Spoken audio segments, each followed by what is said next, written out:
നമസ്കാരം. നടി ആക്രമിക്കപ്പെട്ട ദൃശ്യങ്ങൾ അടങ്ങിയ മെമ്മറി കാർഡ് സൂക്ഷിക്കാനായി കാവ്യമാധവൻ ലോക്കർ തുറന്നതായുള്ള റിപ്പോർട്ടുകൾ നേരത്തെ പ്രചരിച്ചിരുന്നു. അന്വേഷണത്തിനിടെ പോലീസും കാവ്യയും ദിലീപുമായി ഇതേക്കുറിച്ച് ചോദിക്കുകയും ചെയ്തു. വിധിന്യായത്തിലും ഇതേക്കുറിച്ച് പരാമർശങ്ങളുണ്ട്. തുടക്കത്തിൽ ഇവർ ജോയിന്റ് അക്കൗണ്ടാണ് എടുത്തതെന്നും പിന്നീട് കാവ്യമാധവൻ ലോക്കർ തുറന്നു എന്നൊക്കെയായിരുന്നു അന്വേഷണത്തിൽ കണ്ടെത്തിയത്. തെളിവ് നശിപ്പിക്കുന്നതിന് വേണ്ടി മുൻകൂട്ടി പ്ലാൻ ചെയ്തതാണ് ലോക്കർ തുറന്നത്. നടി ആക്രമിക്കപ്പെട്ട് ദിവസങ്ങൾക്ക് ശേഷമാണ് ലോക്കർ തുറന്നതും. ലോക്കറിൽ എന്തായിരുന്നു സൂക്ഷിച്ചത്? ലോക്കറിനെക്കുറിച്ച് കാവ്യ അന്വേഷണ ഉദ്യോഗസ്ഥരുമായി സംസാരിച്ചിരുന്നു. കാവ്യയുടെ മൊഴിയിലെ കാര്യങ്ങൾ ചർച്ചയായി മാറിയിരിക്കുകയാണ് ഇപ്പോൾ. നിർണായക ദൃശ്യങ്ങൾ അടങ്ങിയ മെമ്മറി കാർഡും വീഡിയോ ചിത്രീകരിച്ച മൊബൈൽ ഫോണും സൂക്ഷിക്കുന്നതിനായി കാവ്യയുടെ ലക്ഷ്യയിലേക്ക് പൾസർ സുനി എത്തിയിരുന്നു എന്നുള്ള വിവരം തുടക്കത്തിൽ തന്നെ പുറത്തു വന്നിരുന്നു. ഫോണും മെമ്മറി കാർഡും സൂക്ഷിക്കുന്നതിന് വേണ്ടിയാണ് ലോക്കർ തുടങ്ങിയത് എന്നാണ് കണ്ടെത്തൽ.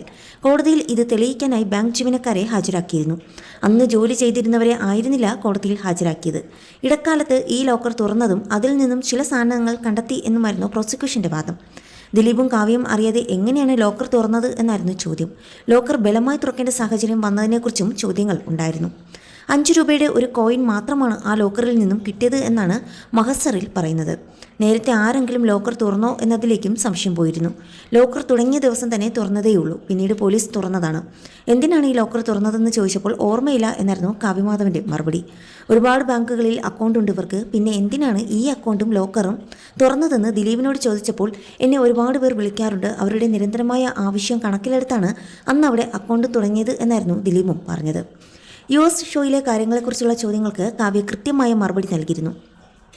മാതാപിതാക്കളുടെ കൂടെയാണ് ആ ഷോയിലേക്ക് പോയത്. അന്ന് ദിലീപേട്ടൻ മുഴുവൻ സമയം തനിക്കൊപ്പം ആയിരുന്നില്ല.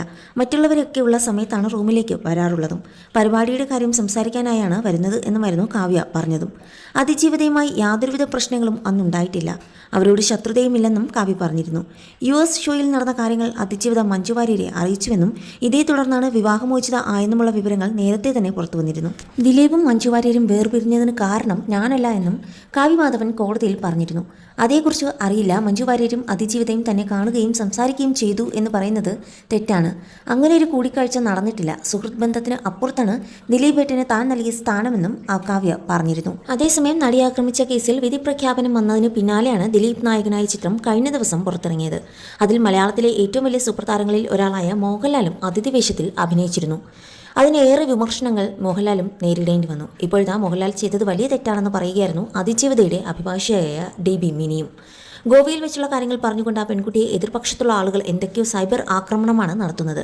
ഗോവയിൽ ശരിക്കും എന്താണ് ഉണ്ടായതെന്ന് വെച്ചാൽ പ്ലാൻ ചെയ്ത് പോയതാണ് അവിടേക്ക്. പക്ഷേ ഈ കുട്ടി ഫ്ലൈറ്റിനാണ് പോയത്. മേക്കപ്പ് മാനും ഉണ്ടായിരുന്നു. ഈ കുട്ടിക്ക് അത്രയധികം പരിചയമൊന്നും അയാളുമായി ഇല്ല. പിന്നെ ഡ്രൈവറല്ലേ, അതുകൊണ്ട് സ്വാഭാവികമായും മുഖം ശ്രദ്ധിക്കും. നമ്മൾ ശ്രദ്ധിക്കും. അതുകൊണ്ടാണ് തിരിച്ചറിഞ്ഞത്. നീ ഗോവയിൽ വന്ന ഡ്രൈവറല്ലേ എന്ന് ചോദിച്ചു. അതിനും ആ കുട്ടിയെ പഴിക്കുകയാണ്. ഈ മെമ്മറി കാർഡ് പോയിരുന്നെങ്കിൽ ഇങ്ങനെ ഒരു കേസ് ഉണ്ടെന്ന് പോലും ആർക്കും പറയാൻ കഴിയുമായിരുന്നില്ല. എങ്ങനെ തെളിയിക്കും? ഈ കുട്ടിയുടെ മൊഴി മാത്രമല്ലേ ഉണ്ടാവുകയുള്ളൂ. സുനിയുടെ ഒരു വക്കീൽ അയാൾ ഫോൺ കൊണ്ടു കൊടുത്തത് പോലീസിനോട് സഹകരിച്ചിരുന്നില്ല.